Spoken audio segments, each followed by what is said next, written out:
Mais um sermão na série do Advento. Vamos pensar sobre o sol nascente das alturas. O texto é Evangelho segundo Mateus, capítulo 4, a partir do verso 12.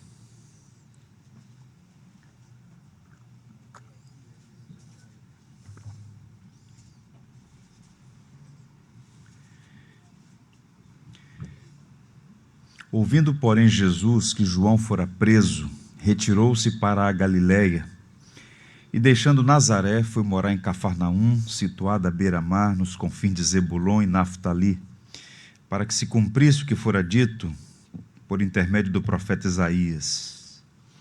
Terra de Zebulon, terra de Naftali, caminho do mar, além do Jordão, Galiléia dos gentios. O povo que jazia em trevas viu grande luz, e aos que viviam na região em sombra da morte, resplandeceu-lhes a luz. Daí por diante passou Jesus a pregar e a dizer: arrependei-vos, porque está próximo o reino dos céus. Que o Senhor nos abençoe. O Natal e a Páscoa são as duas principais datas do calendário cristão. São duas celebrações muito importantes na vida da igreja cristã. Existe, portanto, uma profunda conexão entre ambas as festas. Eu costumo dizer que o Natal deve ser visto como o prelúdio da Páscoa.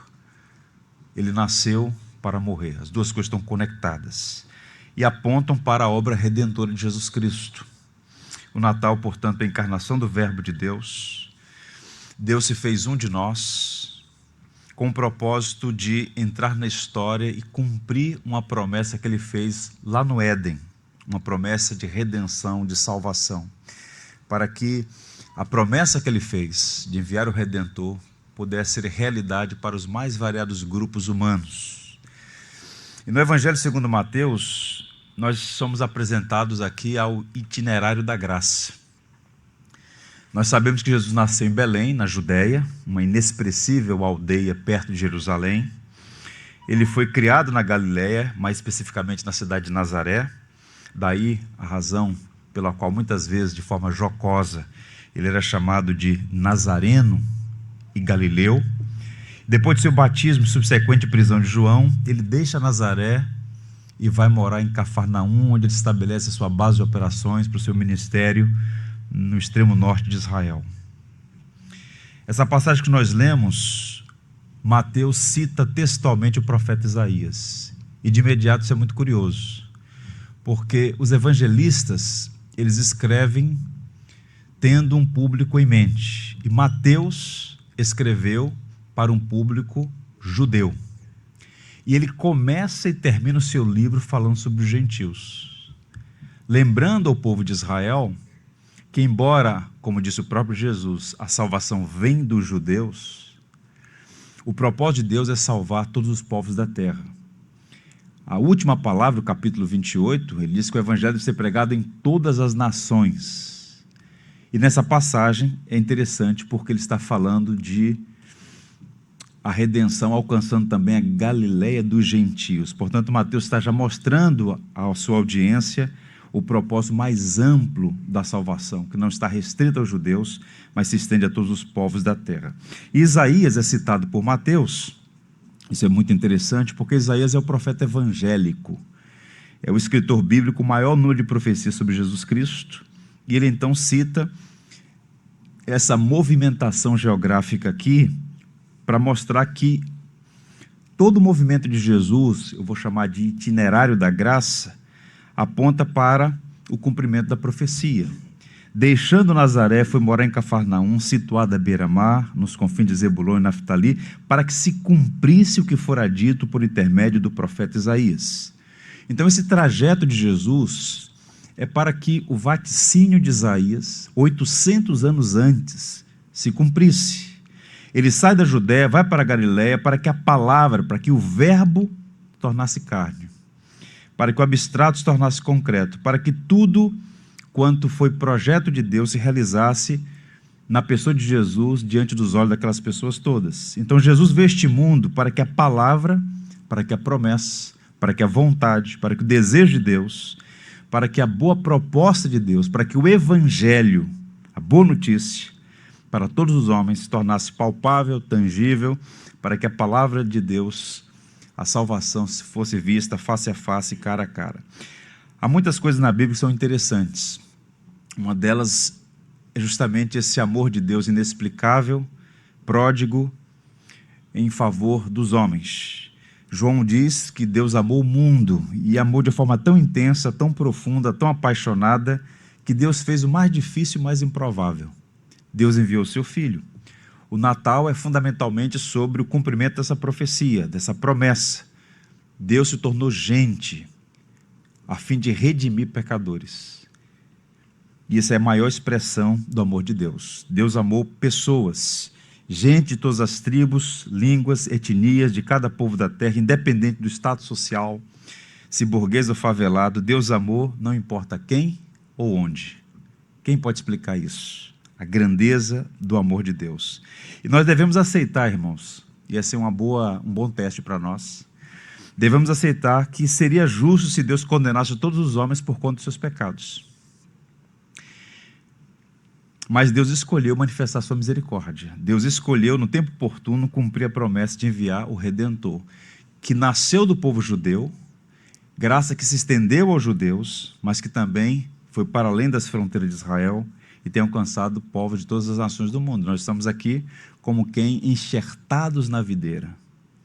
João 1,14 diz: e o verbo se fez carne e habitou entre nós, cheio de graça e de verdade, e vimos a sua glória como a glória do unigênito do Pai. Que maravilha saber disso, que Deus cumpriu sua promessa e enviou o Redentor.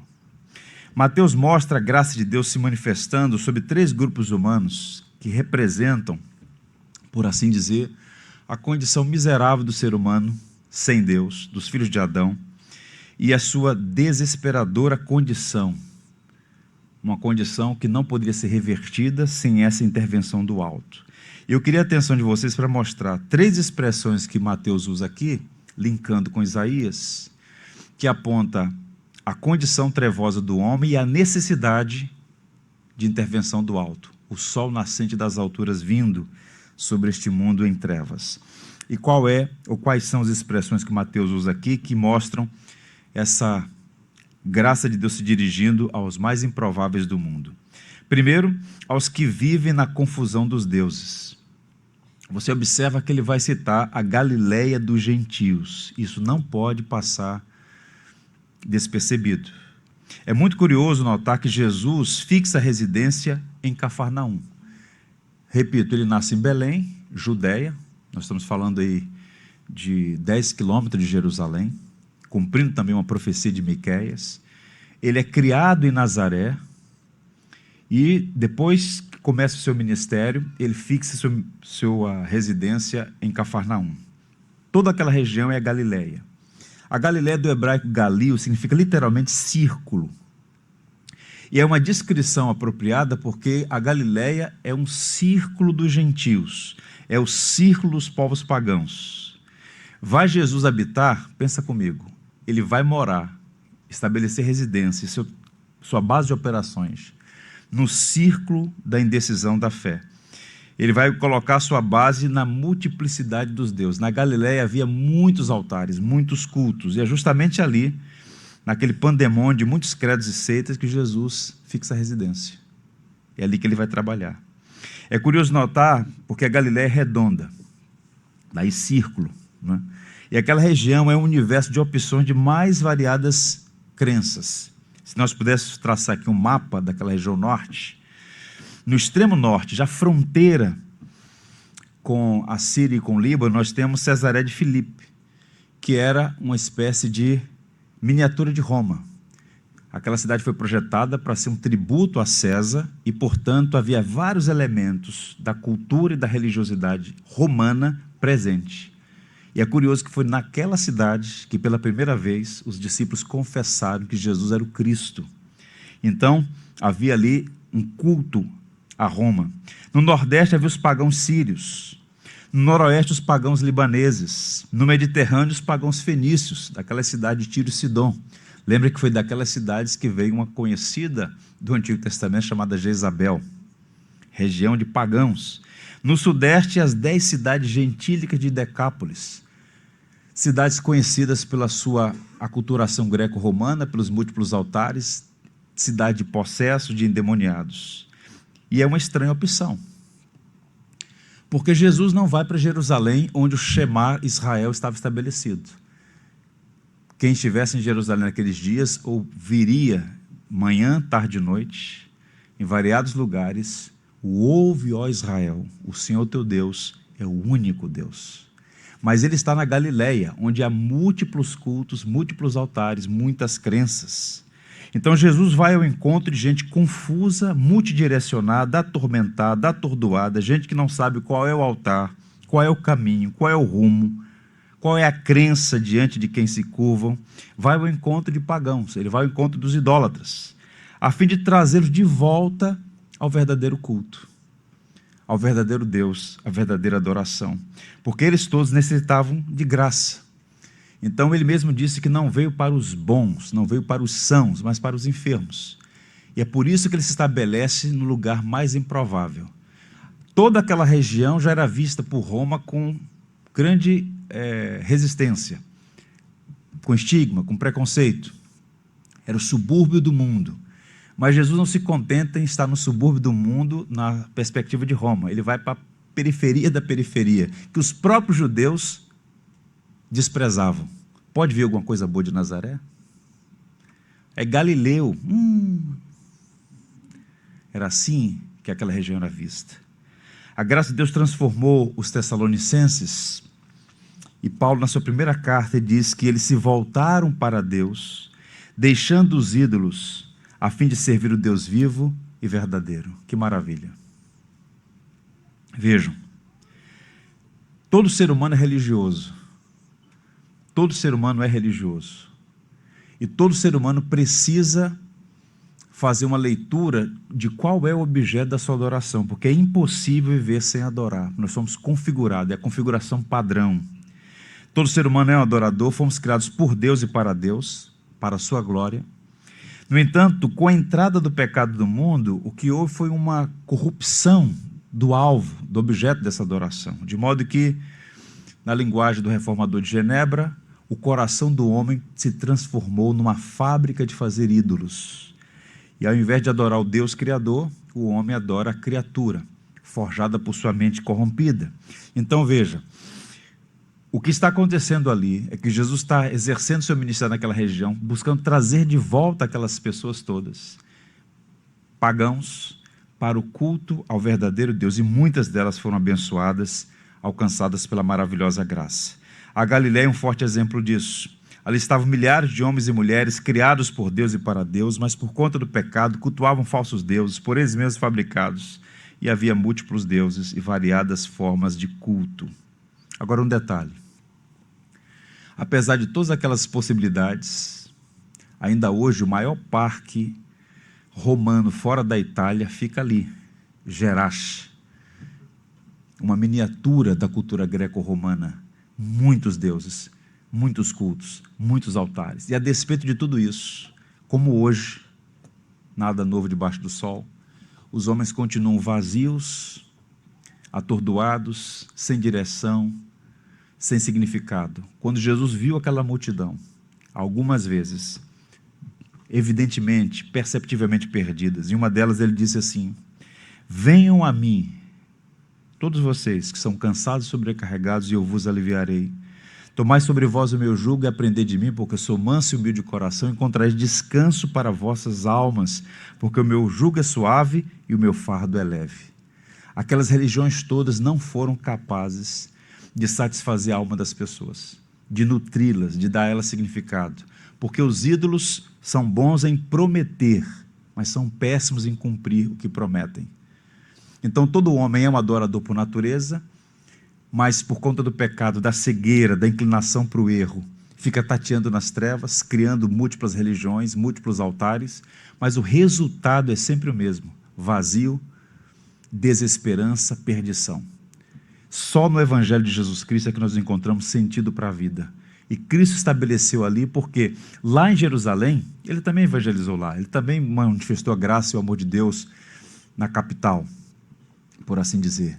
Mas havia muitos ali que estavam cegos por conta da sua própria justiça, cegos, apegados a tradições que na verdade eram tradições mortas, e a Galiléia desprezada, marginalizada, foi ali que o Senhor, de forma intensa e deliberada e consciente, quis manifestar a sua graça, e muitos galileus foram alcançados pelo Evangelho.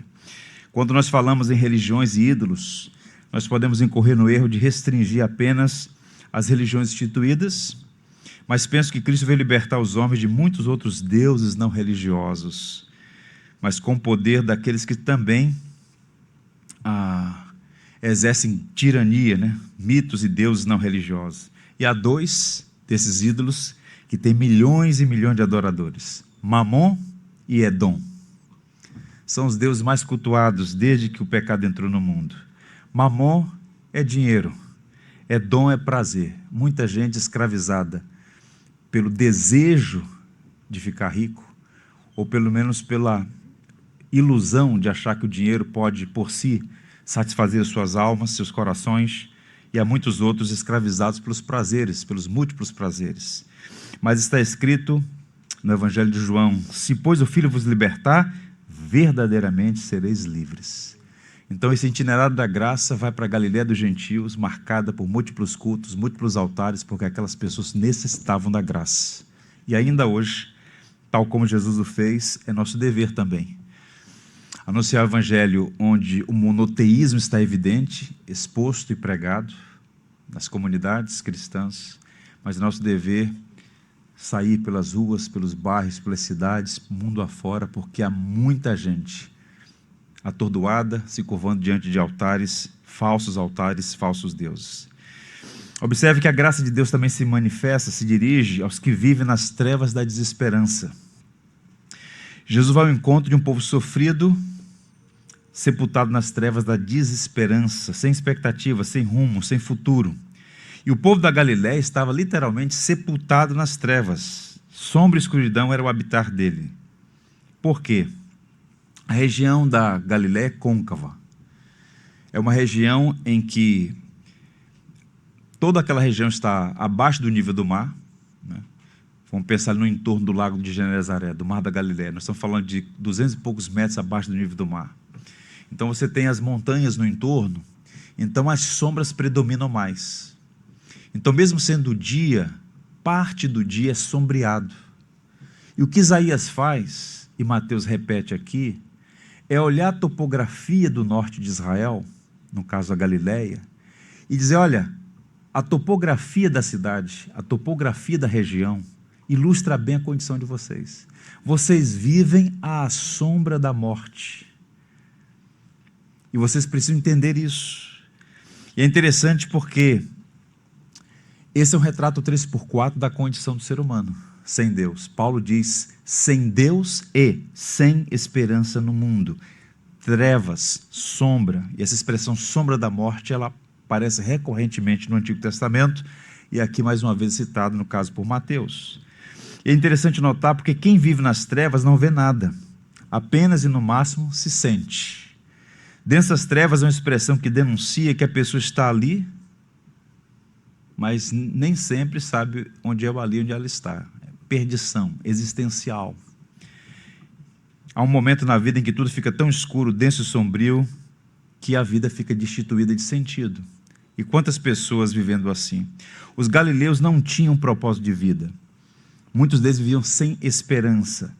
Eram economicamente pobres, era uma região marginalizada, porque era um corredor onde por muito tempo estava sempre trocando de governo, fronteira com a Síria, fronteira com o Líbano, na região extremo norte.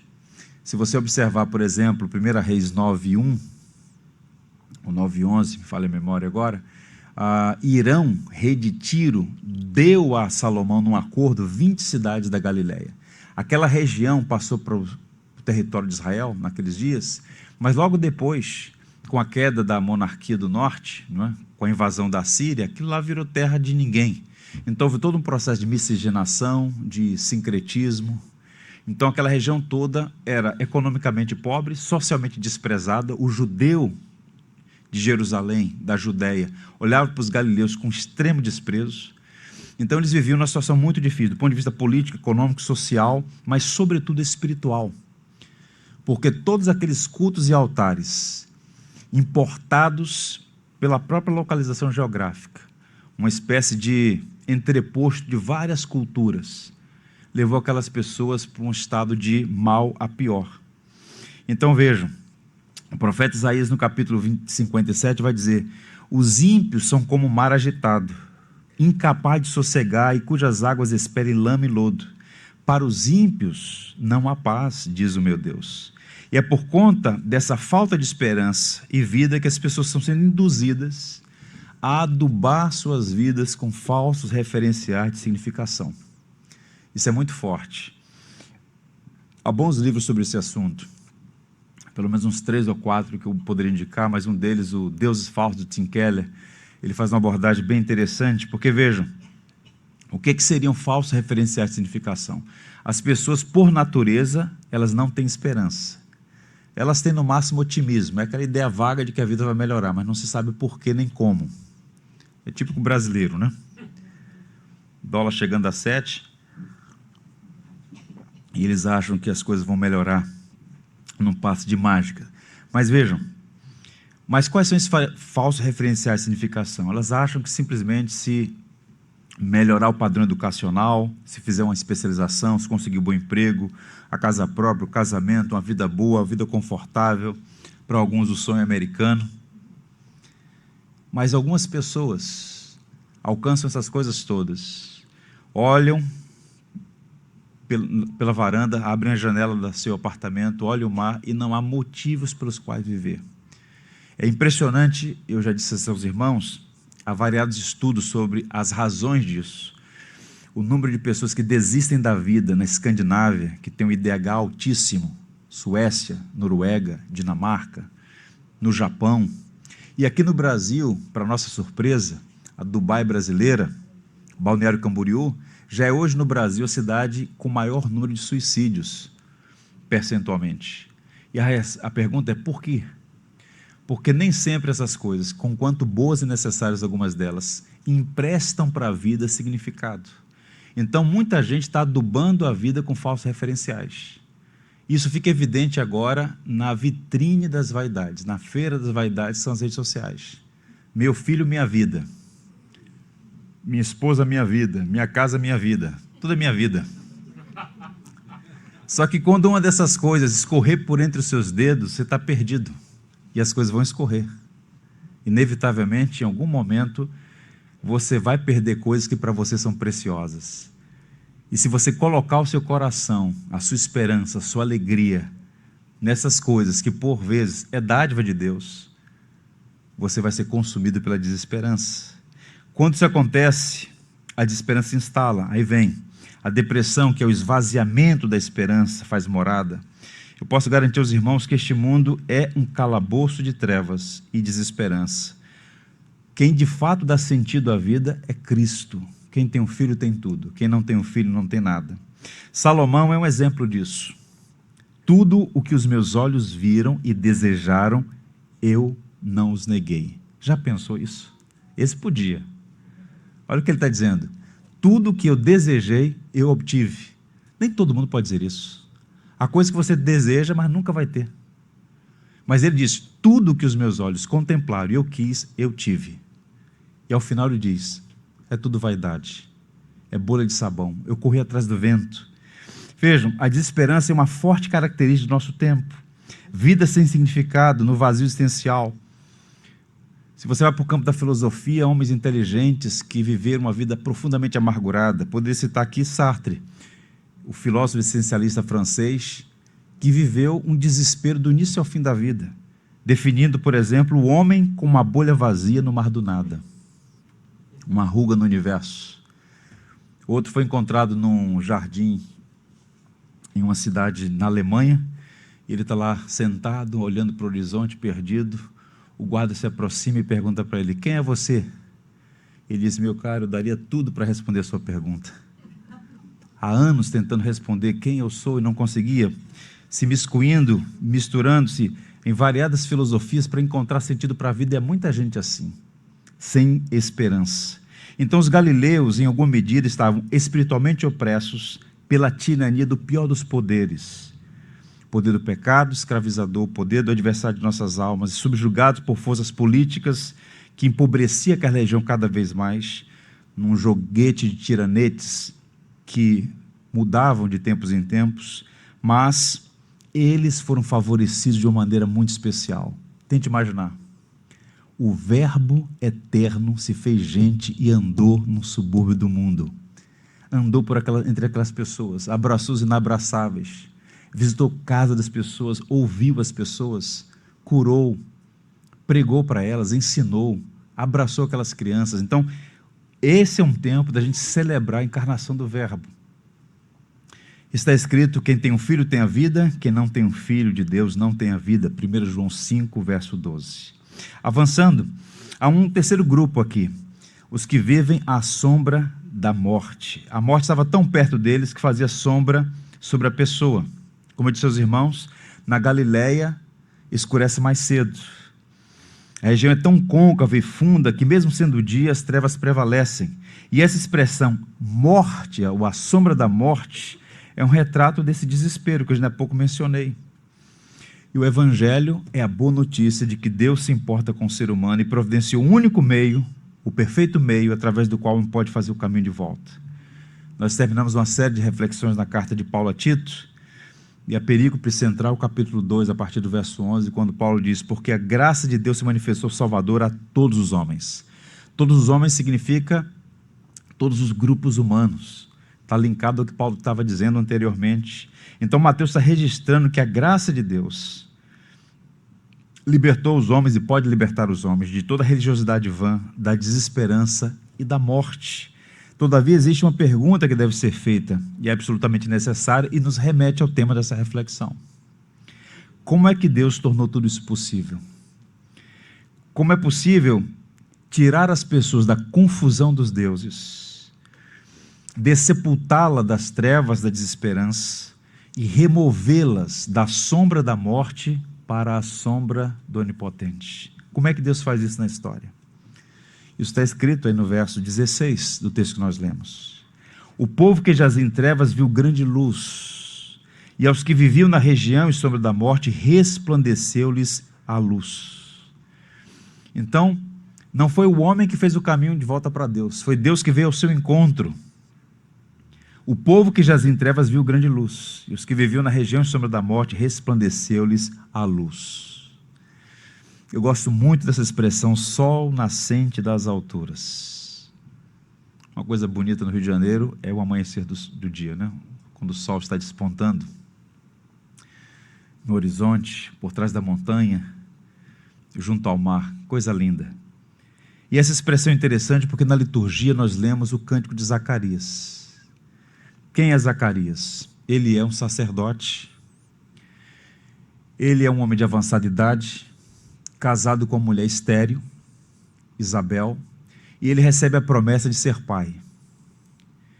E ele duvida daquilo, ele duvida do anjo, e ele diz: olha, você vai ficar mudo até a criança nascer. Tente imaginar a experiência dele. Ele tem uma experiência dessa. E no tempo oportuno, a esposa dele ficou grávida, e quando a criança nasceu, perguntaram, conforme nós lemos no texto lá de Lucas capítulo 1, qual era o nome? E Isabel dizia: o nome é João. E aí, assim, mas não tem ninguém na sua família com esse nome, vamos perguntar ao pai. Ele andava com uma plaquinha pendurada no pescoço, que ele não podia mais falar. E ele falou: o nome da criança é João, João será o seu nome. E ele passou a falar da glória a Deus e fez o cântico, e o cântico de Zacarias é de uma beleza poética, encharcada de Bíblia e de profundidade teológica. E no capítulo 1, versos 78 a 79, ele vai cunhar essa expressão: graças à entranhável misericórdia de Deus. O que significa dizer isso? Graças à entranhável. É aquela misericórdia que vem do mais profundo do ser de Deus. Não foi um verniz, foi do mais profundo do ser de Deus. Graças à entranhável misericórdia do nosso Deus. Não foi porque Deus o viu como alguém potencialmente bom. A misericórdia é sustar o mal que merecemos. Deus sustou o juízo sobre nós, graças à sua entranhável misericórdia. E com base nessa misericórdia inexplicável, pela qual nos visitará o sol nascente das alturas. Ele chama Jesus, ele qualifica Jesus, ele adjetiva Jesus como o sol nascente das alturas. E qual o propósito desse advento, dessa epifania? Para alumiar os que jazem nas trevas e na sombra da morte e dirigir os nossos pés no caminho da paz. Que expressão linda! Sol nascente. Se um dia você construir um condomínio, coloca condomínio sol nascente.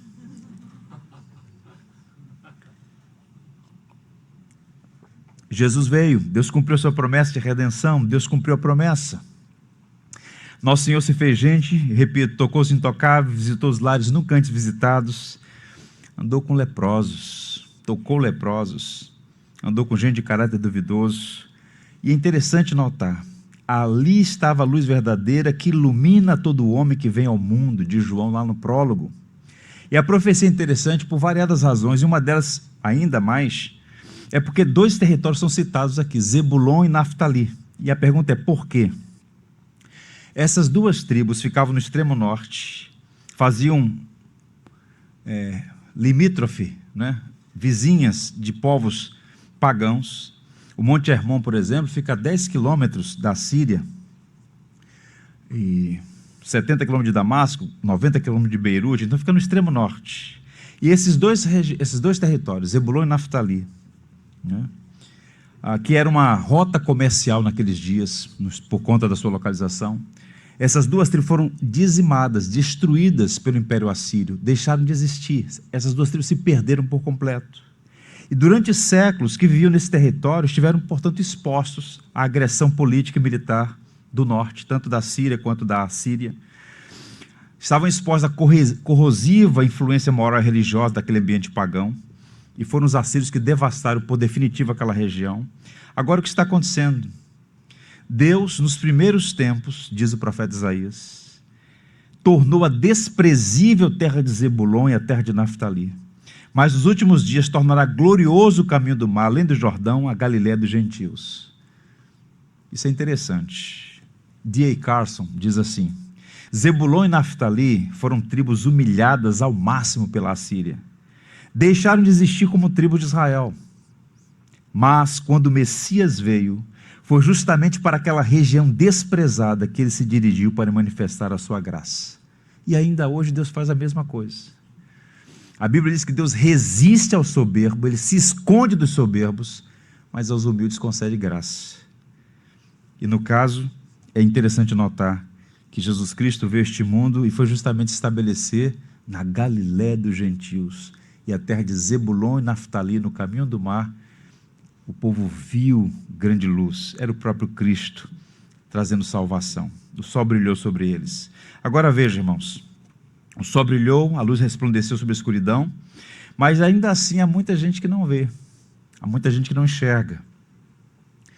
Eu tenho dito aos irmãos que essa época do ano é a época que a gente celebra o Natal, as igrejas celebram esse calendário litúrgico, as cantatas, as canções, a liturgia, trazendo à memória o nascimento de Jesus, o Natal. Mas para muita gente, essa é só uma data do espírito natalino, que elas nem sabem o que significa.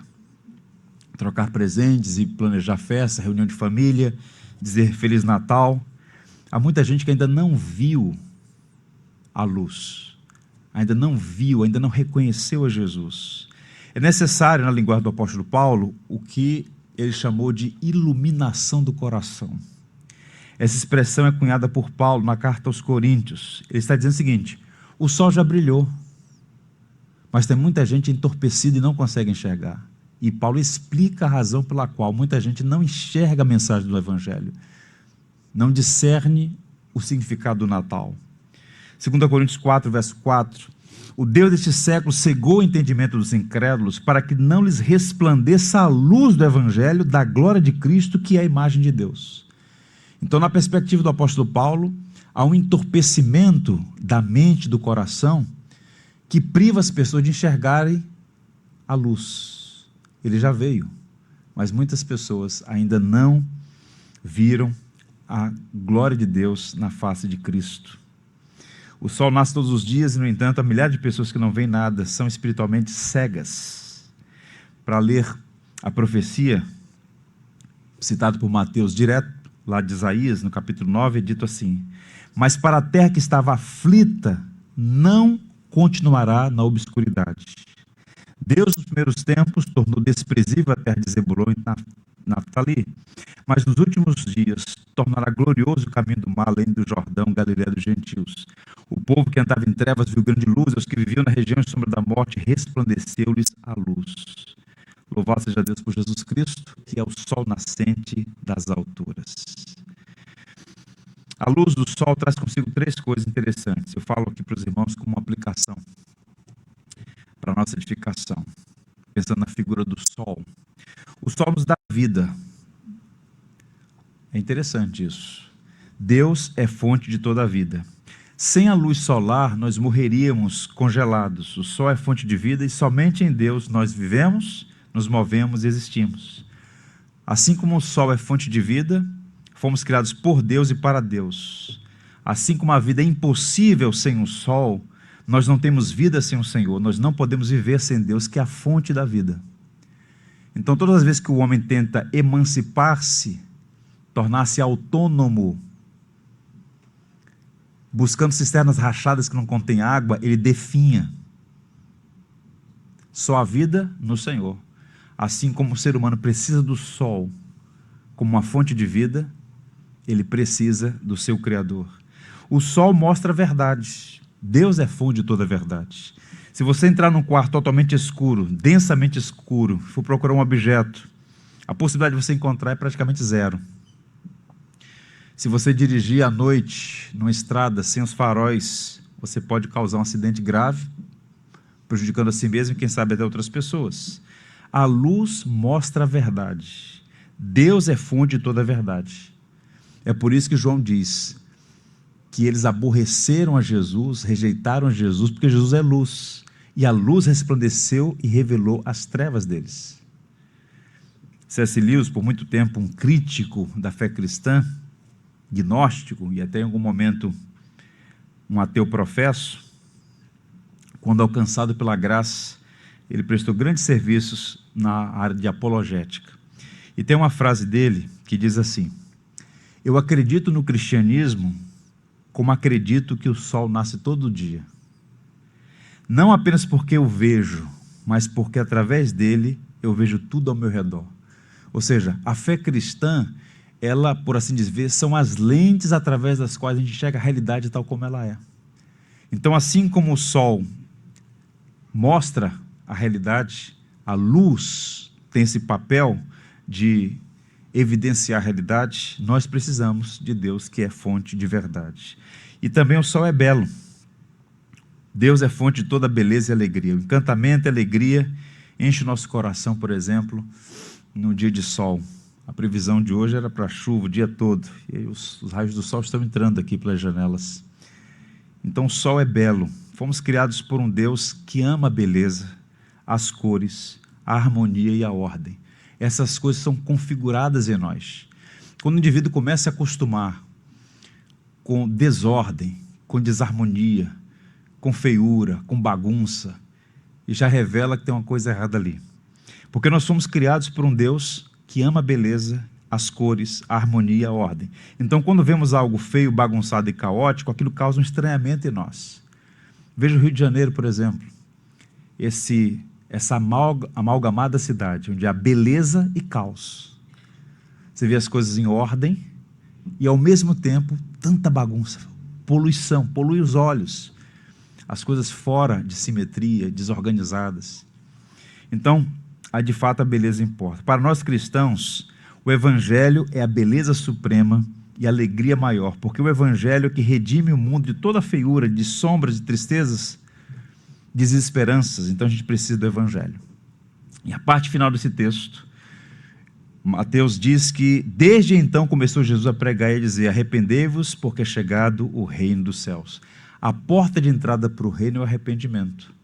O sol nascendo das alturas brilhou naquelas regiões improváveis, a Galiléia dos gentios, com todos os seus variados povos pagãos, gente sem esperança, curvada de múltiplos altares, à sombra da morte. O sol veio, a luz brilhou, muitas delas foram alcançadas pela maravilhosa graça. A nossa leitura é que, tal como naqueles dias, a igreja precisa anunciar a chegada, o advento do sol nascente das alturas. Cristo é quem pode libertar o homem de toda idolatria escravizante. E a idolatria escravizadora não são apenas aqueles falsos altares tangíveis. Os ídolos não tangíveis, os ídolos do coração precisam também ser destronados para que o homem encontre de fato, experimente de fato alegria, paz verdadeiras. Estou convencido também que essa luz, quando brilha no coração dos homens, afasta a desesperança. Veja, irmãos, quando Paulo escreveu, e eu vi isso claramente no sepultamento na semana passada, quando você chega num cemitério, e o cemitério é um lugar de choro, e nós vimos um quadro lá muito triste, de uma pessoa que estava sendo sepultada, um rapaz de apenas 22 anos de idade. Então, quando Paulo escreveu aos Tessalonicenses, falando sobre esse drama da separação, ele diz: olha, essas coisas eu vos escrevo para que vocês não se entristeçam como os demais que não têm esperança. A tristeza pela separação de um ente querido, ela é real. E a Bíblia nunca nos chama a suprimir a dor, censurar as nossas emoções, porque o próprio Cristo chorou ao ver o sofrimento humano, no caso ali das irmãs Marta e Maria, face à morte de seu amigo Lázaro. Então, Cristo nunca nos chama a suprimir as emoções e adotar uma postura estoica. Mas o nosso sofrimento e a nossa tristeza não são como os demais que não têm esperança, porque a esperança cristã é que a morte não tem a última palavra. Então, quando Cristo vem a este mundo, Ele vem com a missão de nos redimir, nos resgatar, nos salvar de todas as tiranias. A tirania do pecado, que é escravizador, a tirania do adversário de nossas almas, que existe, está em operação no mundo, e a tirania da morte, o poder da morte. A morte não tem mais a última palavra. Paulo, inclusive, zomba dela quando diz: ó morte, onde está a tua vitória? Graças damos por Jesus Cristo, nosso Salvador. Cristo derrotou a morte, Ele tirou o aguilhão da morte. A morte é uma espada embotada que fere, mas não mata. O máximo que a morte pode fazer a um cristão é colocá-lo nos braços do Salvador Jesus Cristo. E a sombra da morte também não tem mais a palavra final, muito pelo contrário, fazendo um contraponto, agora nós estamos à sombra do Onipotente, aquele que tem as chaves da morte e do inferno em suas mãos. Ele mesmo disse: eu sou a luz do mundo, quem me segue não andará em trevas, pelo contrário, terá a luz da vida. Pergunta: você que está aqui, você já viu a glória de Cristo, a glória de Deus na face de Cristo? Já teve essa experiência com o Senhor? Essa é uma pergunta que só você mesmo pode responder. Nunca se esqueça, a palavra de Jesus: eu sou a luz do mundo. Quem me segue não andará em trevas, pelo contrário, terá a luz da vida. Fora do Evangelho, não há vida, não há paz, não há esperança. Nós celebramos o advento de Cristo nessa perspectiva. O sol nascente das alturas já veio, e a Ele somente, honra, glória e louvor hoje e sempre. Amém?